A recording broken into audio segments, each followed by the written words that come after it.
All right. Hey, Jason Small with Talia Hatfield here on the We Know Dirt podcast today. And we know more than dirt. We know something about houses too. And that's kind of what Talia specializes in.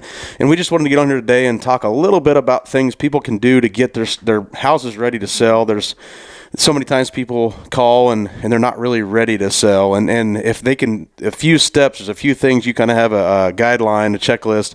If they have this stuff done, it can help them sell faster, especially with inspections and things like that, and also bring more money. I mean, right. What's you have a list here and some things. What are a few things you can do to really help sell your property fast and get more money for it?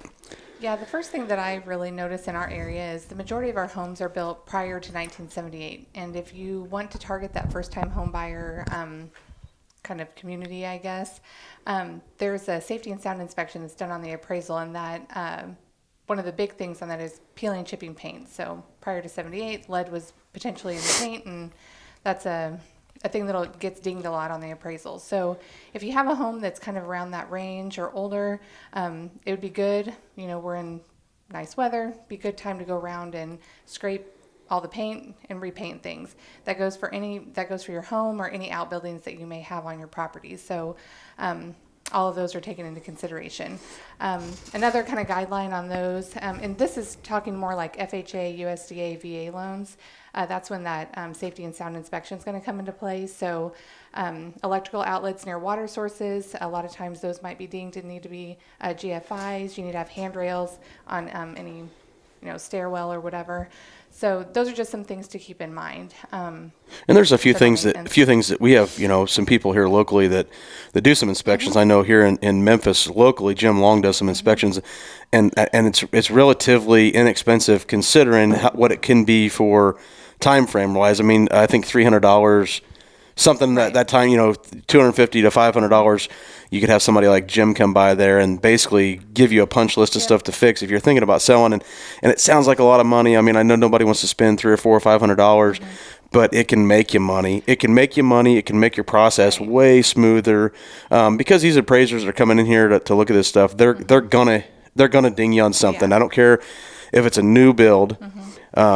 I can find something. It's their job. It's what they're supposed to do. And there's going to be something to fix, but you can mitigate a bunch of that and make your process more smooth. And things like paint, it's probably one of the cheapest things you can do to a home to make it bring more money is paint. Just nice paint colors and things like that. But we have resources, here to be able to help with a lot of that. And just, we do a lot of consultations for farms, and the same thing with the house. If somebody's thinking about selling, I'm sure that you would be happy to go say, make some recommendations on a home if they're thinking about selling and things like that. So that's a resource that we would be happy to provide to people that are kind of in the market of selling. I know you do a real good job with doing some comparables and, market analysis and things like that to tell them what their place is going to bring or what it's worth, but also, some recommendations on, hey, let's get this thing ready to go and clean it up and help with the pictures and things of that nature. Yeah. So what are some other things you've got? Well, kind of going into home inspections, that was going to be just a suggestion as even kind of an investment. So let's say you went around and you did some of the general maintenance that we, kind of talked about.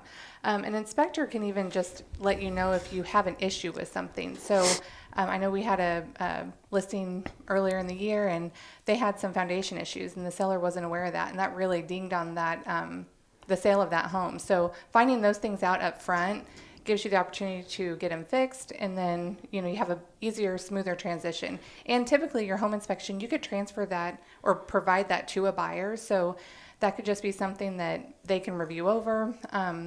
Most times banks don't require home inspections. They may require a pest inspection, but if you have a home inspection, you can give to a buyer and say, hey, this is kind of what they found. That might be just a little bit of an incentive for a seller to have to offer to a buyer. It's kind of a preventive maintenance, situation where, if a buyer comes in and hey, love the house, blah, blah, blah, and then all of a sudden, because it never happens fast when, or never happens right off the bat when you do inspections and appraisals and things like that. It's always coming down to the wire. Hey, we've been under contract for 45 days. We've got a week left. Oh, they come up. Yeah. This came up on, and now it's blown the whole deal, pushed it back, and did everything.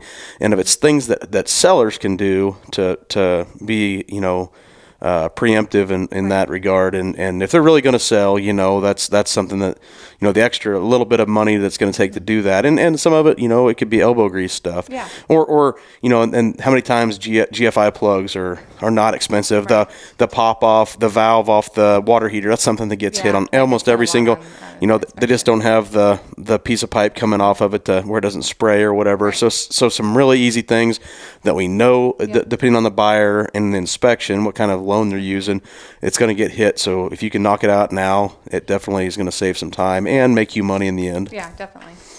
So. And then the only other kind of ideas that I had, and these are just, again, fairly simple, a little bit of landscaping, paint, like we said, updating light fixtures, plumbing fixtures, those are fairly inexpensive things that could really make your home, stand out a little bit more, maybe compared to somebody else. So, that first-time home buyer, or just the kind of smaller two-bed or three-bedroom homes in our area that are kind of in that older age range, those are really desirable. We need a lot more kind of starter homes in our area for sure. So that's just something to consider. With interest rates and things like that, I mean, the under $100,000 homes are there. I mean, if we had them, you could sell 2 a week, I think, if they would pass VA, Right. FHA or whatever it is, the first time home buyer stuff. Okay. So, but anyway, I guess what else did you have? Anything else other than those few things? I guess another thing they could probably do is just to make sure if they knew they were going to sell, they could maybe take and get started on the title search and things like that with the title company to get that underway. I know the banks are going to want to see that right away, and fairly inexpensive. If you're going to close it with the title company, you probably even wait to pay for that till you close, and Right. if you're gonna sell it pretty quickly. But anyway, so what's your, I guess, how can people get a hold of you to if they're interested in maybe selling? Hey, maybe some pointers on, hey, walk through the house, tell me kind of what it's worth. What do I need to do to get it ready to go? Right. Your phone number. What's the easiest way to get a hold of You you? can call me at 660-216-3078. I'd be happy to stop by and go over any of these items and just kind of take a look and see what you have and what would help you be able to sell quickly. So Right. And you can check out all Talia's listings and our listings, our firm listings as well, on our website, www.weknowdirt.net. We're on Facebook. We've each got our own individual Facebook pages as well as the office page. And then we're also on YouTube now. So you can check us out into those places and give us a call. Give Talia a call on her cell phone, or give us a call at the office. Stop by sometime out here on Highway 136 in Memphis, and we'll help you out however we can. So I guess that's it for now. We'll see you.